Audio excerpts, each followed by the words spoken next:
BCM के welcome to let's go. आप सभी का स्वागत है online platform let's go with MBS पर। दोस्तों, आज हम पढ़ेंगे आपको हफ्ता दिन पहले मैंने भाषा व्याकरण से एक पहला जो चैप्टर है वह पढ़ाया था, भाषा व्याकरण का। मैं बताया था कि भाषा क्या है, व्याकरण क्या है। उसी से आज हम अभ्यास प्रश्न को लेकर के आए हैं। अभ्यास करेंगे कि जितना पढ़ाया गया है उतना, जो लोग भी वीडियो नहीं देखे हैं पिछले, जो आपका प्ले लिस्ट में जाकर के वीडियो देख लें। हिंदी व्याकरण से भाषा और व्याकरण को बताया था। आज हम अभ्यास प्रश्न करेंगे और देखेंगे कितना याद है। और अभ्यास प्रश्न में हम अभ्यास करेंगे, यानी कैसे सीखते हैं हम, किस तरीके से प्रश्न पूछा जाता है उसको हम देखेंगे। यह प्रतियोगी परीक्षा के विद्यार्थी और जो एकेडमिक हैं वो विद्यार्थी भी देख सकते हैं और उनको बहुत ही, इससे बहुत महत्वपूर्ण प्रश्नों का व्याख्या होगा। आइए देखते हैं। तो आपको दोस्तों बता दें, निम्नलिखित प्रश्नों के उत्तर दो। तो निम्नलिखित प्रश्नों के उत्तर में पहला प्रश्न है आपका, भाषा से क्या तात्पर्य है, होती है, यह कितने प्रकार की होती है। आपको आइए इसका उत्तर हम जानते हैं। आपको मैंने बताया था दोस्तों कि भाषा किसे कहते हैं।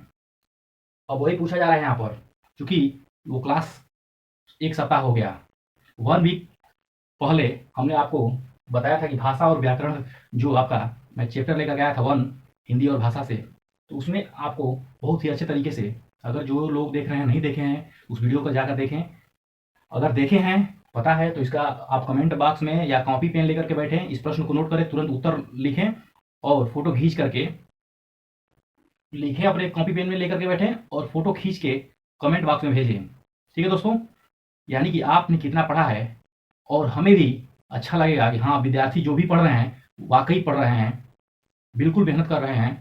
और इस तरीके का रिस्पॉन्स जब आएगा तो मुझे भी, जो ये मेहनत कर रहे हैं, संघर्ष की जो प्रक्रियाएं हैं दोस्तों, अभी चैनल मोनेटाइज नहीं हुआ है, सब्सक्राइबर आप लोग देख सकते हैं, व्यू, लेकिन फिर भी मेहनत हो रहा है, मेहनत जारी है और इसी तरीके से मेहनत होता रहेगा। सफलता मिलेगी क्यों नहीं, एक दिन जरूर सफलता मिलेगी दोस्तों। कोई भी है, निरंतर अगर मेहनत कर रहा है तो सफलता मिलेगी ही मिलेगी, चाहे वो किसी क्षेत्र में मेहनत कर रहा है। इरादा पक्का होना चाहिए। तो इस चीज को मैंने बताया था पहले। तो भाषा से क्या तात्पर्य है, यह कितने प्रकार की होती है। ठीक है दोस्तों, तो आइए इसको देखते हैं। पहले भाषा मैंने बताया था, इसका उत्तर अभी लिखेंगे, सुन लीजिए पहले।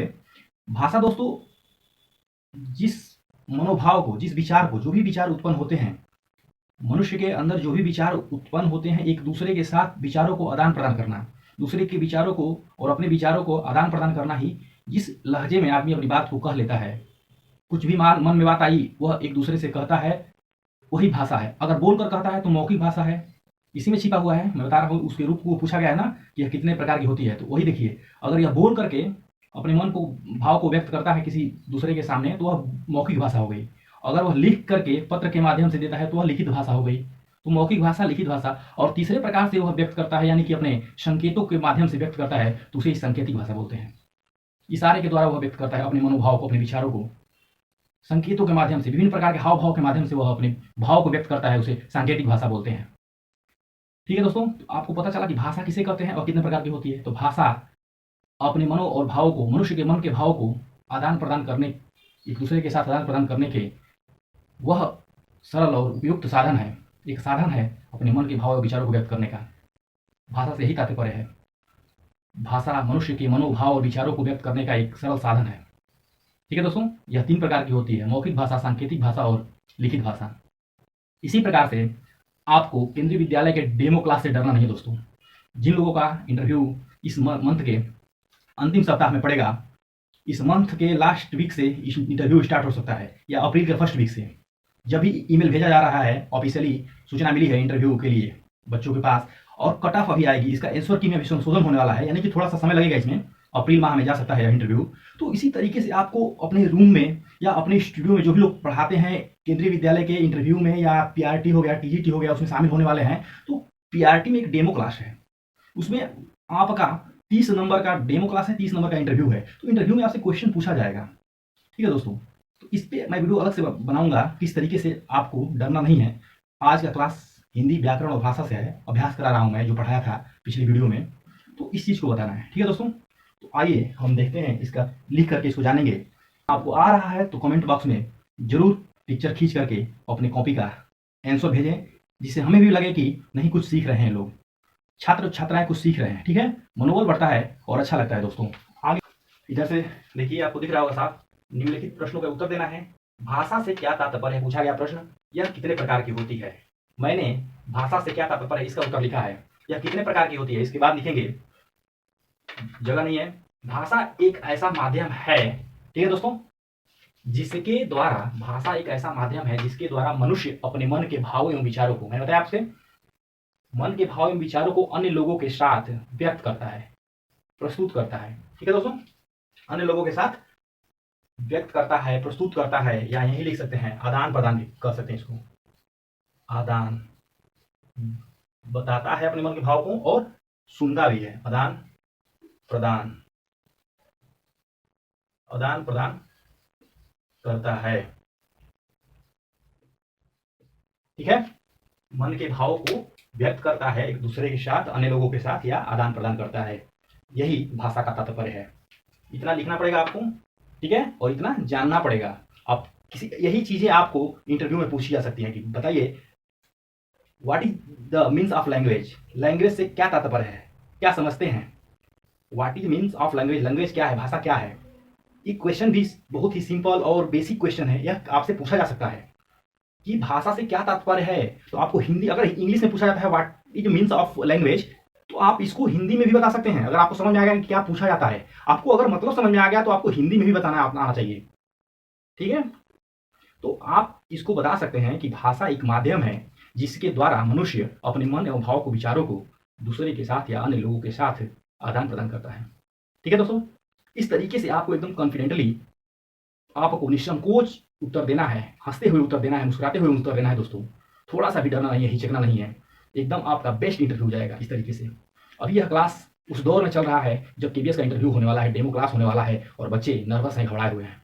थोड़ा सा भी नर्वस नहीं होना है। इंटरव्यू मेरा भी, इंटरव्यू मुझे भी देना है दोस्तों। तो मेरी प्रक्रियाएं बहुत दिनों से चल रही है, पढ़ने और पढ़ाने की प्रक्रियाएं, एक हर एक स्टूडेंट को जो प्रशिक्षण ले चुका है, उसको कहीं ना कहीं ये प्रक्रियाएं करना चाहिए, बैठना नहीं चाहिए, चाहे वैकेंसी मिले या ना मिले। कंटेक्चुअल बेस का जो केवीएस का इंटरव्यू हो रहा है, उसको भी पार्टिसिपेट करिए। अगर आपके सिटी में है, आपके डिस्ट्रिक्ट में हो रहा है, केंद्रीय विद्यालय भी जो भी आपके सिटी में है, वहाँ कंटेक्चुअल पे टीचर की वैकेंसी निकली है पीआरटी में, इंटरव्यू का डेट अगर है तो आप वहाँ पर अपना अप्लाई करके इंटरव्यू दीजिए, जिससे आपका जो मन का डर है, हिचक है, वह दूर हो जाएगा।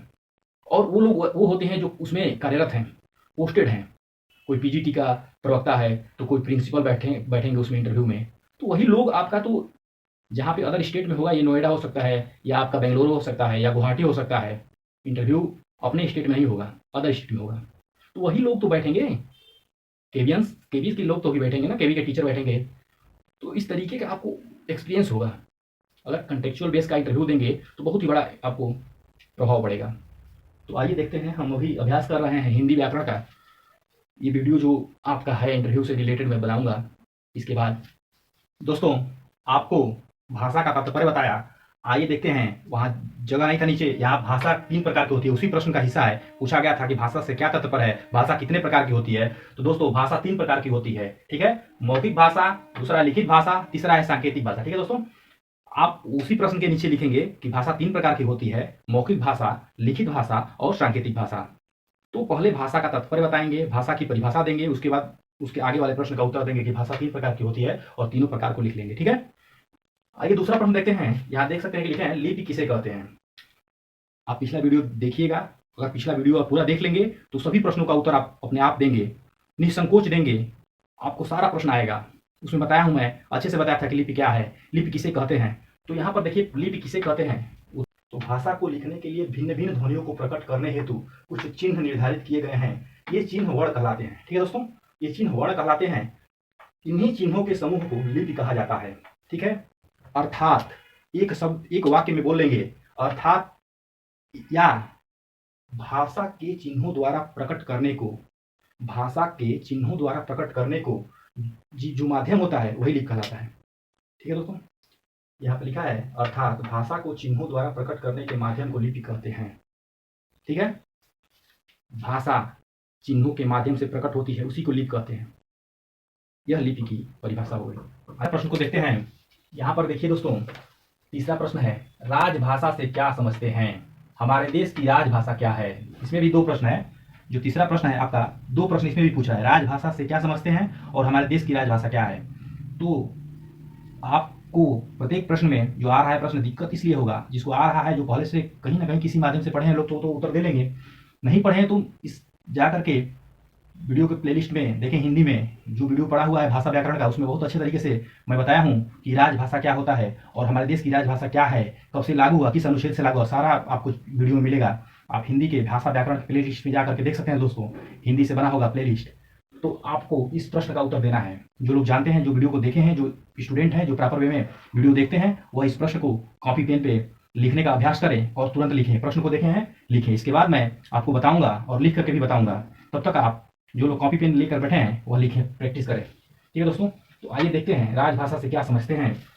दोस्तों, तीसरा प्रश्न आपको मैंने बताया कि इसी प्रश्न में दो प्रश्न है कि राजभाषा से क्या समझते हैं और हमारे देश की राजभाषा क्या है। ठीक है दोस्तों, तो आइए इसको देखते हैं। आपने जो लोग उत्तर लिख लिए होंगे, बिल्कुल अपना पिक खींच करके जो आपके बुक का होगा, कॉपी का होगा, अपना उत्तर भेजें कमेंट बॉक्स में। देखिए दोस्तों, ये उत्तर है आपका। जब किसी या टेलीग्राम पे आप लोग जुड़ सकते हैं दोस्तों, टेलीग्राम है let's go PRT TGT PGT MKS, उस टेलीग्राम पे आप लोग जुड़ सकते हैं। लोगो लगा हुआ है चैनल का, तो आप लोग वहां भी अपना उत्तर भेज सकते हैं। तो आइए देखते हैं, इसका जानेंगे कि राजभाषा क्या है और हमारे देश की राजभाषा क्या है। तो राजभाषा से यही हमको समझ मिलती है दोस्तों कि जो भी प्रशासनिक भाषा होती है, संविधान द्वारा लागू हो जाती है, वही राजभाषा है। तो देखिए यहाँ पर क्या लिखा गया है उत्तर में, जब किसी देश का संविधान किसी भाषा को प्रशासन की भाषा घोषित कर देता है, तब उस भाषा को राजभाषा की संज्ञा दे दी जाती है। ठीक है दोस्तों, जब किसी देश का संविधान किसी भाषा को प्रशासन की भाषा घोषित कर देता है, तब उस भाषा को राजभाषा की संज्ञा दे दी जाती है।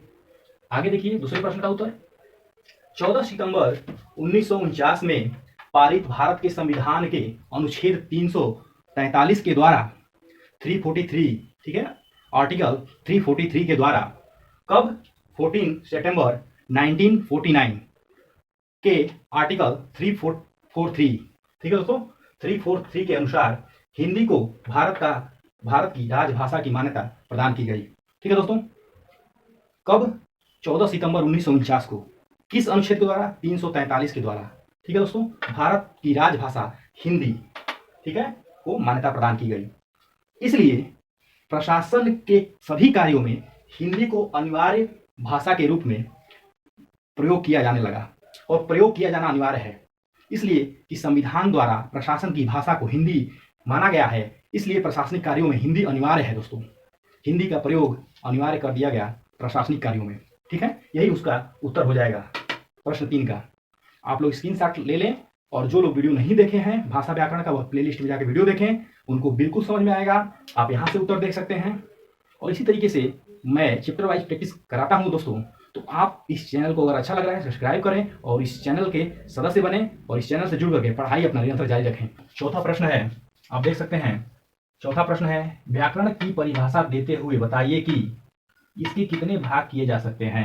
इसमें भी दो प्रश्न है। पहले तो आपको व्याकरण की परिभाषा देना है, उसके बाद यह बताना है कि व्याकरण को कितने भागों में बांटा जा सकता है या कितने भाग इसके किए जा सकते हैं।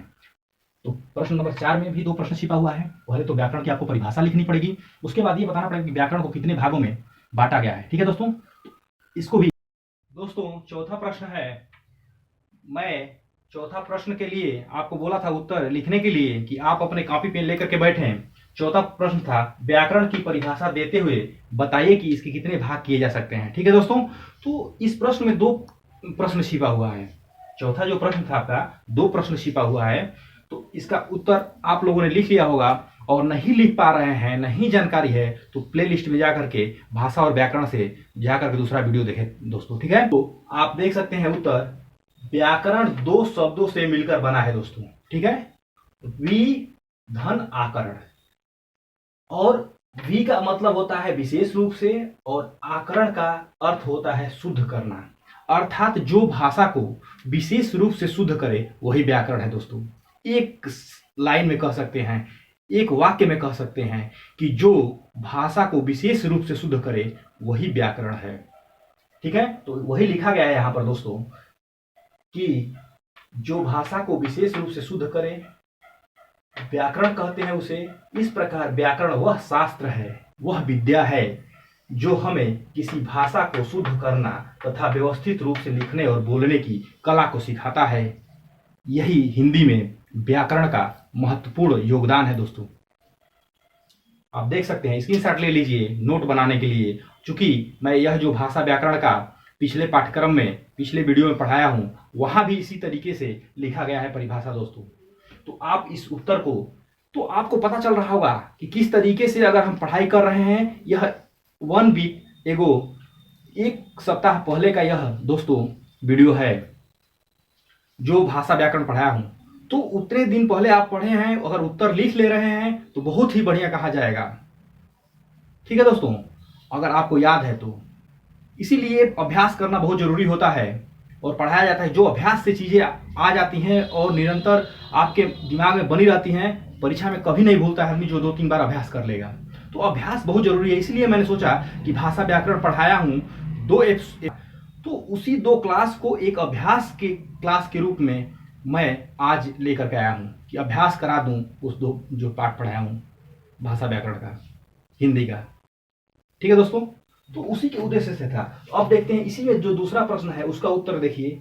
इसके 4 भाग किए जा सकते हैं। किसके? व्याकरण के। कौन कौन से? वर्ण विचार, उसके बाद शब्द विचार, वाक्य विचार, और अंत में है आपका, यहां पर देख सकते हैं, रूप विचार। दिख रहा है? रूप विचार। तो इसके 4 भाग किए जा सकते हैं व्याकरण के: वर्ण विचार, शब्द विचार, वाक्य विचार, रूप विचार। इन चारों जो भाग किए गए हैं, इनको विस्तृत रूप से पिछले वीडियो में जाइए, अब प्लेलिस्ट में हिंदी के आपको मिलेगा। तो यहां था आपका प्रश्न, इसका उत्तर। तो दोस्तों धन्यवाद, और एक अभ्यास के साथ मिलेंगे, एक अभ्यास क्लास के वीडियो के साथ। अभी इस भाषा व्याकरण से आपको, अभी इस भाषा व्याकरण से दोस्तों एक और वीडियो बनाना है, जो कि अधूरा प्रश्न अभी है इस पाठ्यक्रम में। अभी 4-5 प्रश्न मिलेंगे आपको, तो एक और अभ्यास कराऊंगा। तब तक के लिए धन्यवाद। जय हिंद दोस्तों, वंदे मातरम।